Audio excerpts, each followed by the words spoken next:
Hello everyone.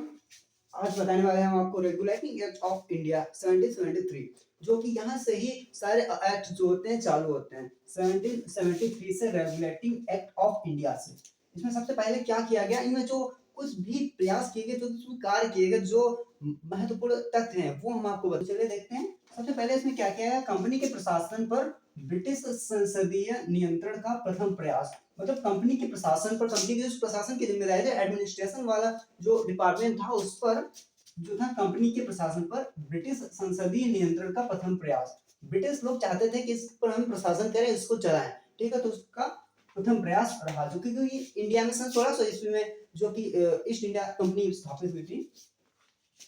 फिर आगे है कि बंगाल कुछ का जो गवर्नर था उसे गवर्नर जनरल बना दिया गया। सारा तो प्रोसेस चल रहा है कि उस पर कैसे न कैसे ईस्ट इंडिया कंपनी पर पूर्ण रूप से अधिकार करना है। लेकिन पूर्ण रूप से अधिकार करने का अंग्रेजों का ये सबसे अच्छा, ये मतलब उनका एक प्लान था, मतलब धीरे धीरे करके आगे सब बढ़ाया जाए। सबसे पहले उन्होंने क्या किया, कंपनी के प्रशासन पर ब्रिटिश संसदीय नियंत्रण का प्रयास किया, ठीक है, धीरे धीरे। फिर बंगाल के गवर्नर को जो है वो गवर्नर जनरल बना दिया गया। बंगाल के अंतर्गत बंगाल, बिहार व उड़ीसा आते थे, ठीक है, उसको पूर्ण संपूर्ण क्षेत्र को बंगाल कहा जाता था। तो सबसे पहले बंगाल का जो गवर्नर था वो बंगाल, यहाँ पर मुख्यतः बंगाल की बात की जा रही है, ठीक है। बंगाल का जो गवर्नर था वो गवर्नर जनरल की बात, मतलब बंगाल के गवर्नर को गवर्नर जनरल बना दिया गया। और वहां का प्रथम गवर्नर जनरल बनने का श्रेय वॉरेन हेस्टिंग्स को जाता है।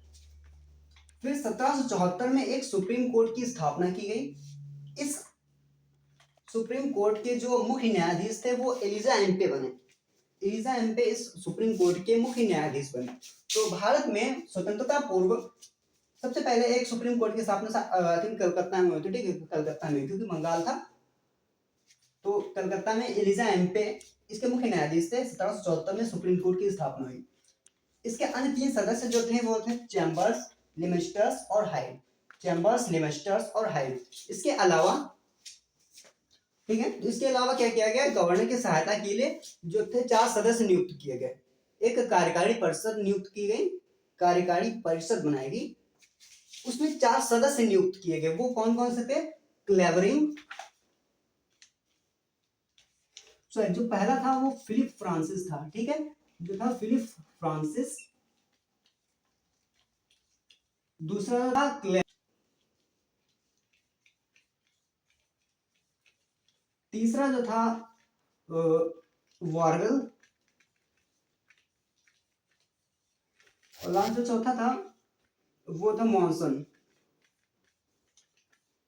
गवर्नर की कार्यकारी परिषद के ये